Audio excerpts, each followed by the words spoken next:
বিচার প্রশ্নে কোনো দায়সারা চার্জশিট গ্রহণ করা হবে না, এমন কঠোর বার্তা ইনকিলাব মঞ্চের। শহীদ শরীফ ওসমান হাদির হত্যাকাণ্ডের বিচার ও 4 দফা দাবি আদায়ের লক্ষ্যে রাজধানীর শাহবাগ থেকে মার্চ ফর ইনসাফ কর্মসূচি শুরু করেছে ইনকিলাব মঞ্চ। সমাবেশে বক্তব্য দিতে গিয়ে ইনকিলাব মঞ্চের সদস্য সচিব আব্দুল্লাহ আল জাবের বলেন, ভাড়াটে খুনিদের নাম দিয়ে মূল পরিকল্পনাকারীদের আড়াল করা হলে তা বাংলাদেশের জনগণ প্রত্যাখ্যান করবে। তিনি দাবি করেন, শহীদ শরীফ ওসমান হাদির ঘটনায় এখনো এমন কোনো অগ্রগতি নেই যা জনগণকে আশ্বস্ত করতে পারে যে সরকার আন্তরিকভাবে বিচার চায়। তার ভাষায়, এটা বিচার নয় বরং জাতির সঙ্গে প্রতারণা হবে।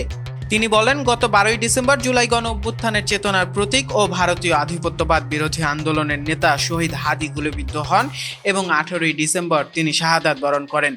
ঘটনার পর থেকে শান্তিপূর্ণ কর্মসূচির মাধ্যমে দ্রুত বিচার নিশ্চিত করার আহ্বান জানানো হলেও 19 দিনেও দৃশ্যমান অগ্রগতি হয়নি।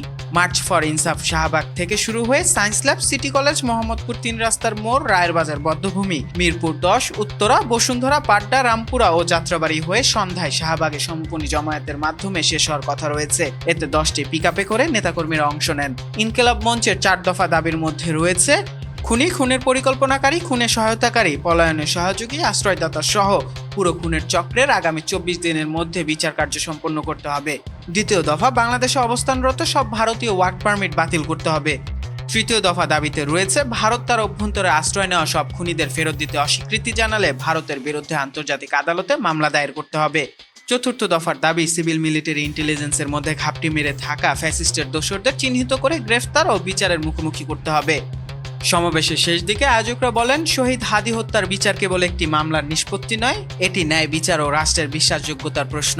বিচার বিলম্বিত হলে এই দাবি আরও তীব্রভাবে রাজপথে উচ্চারিত হবে। নিউজ ডেস্ক, চেষ্টা টিভি।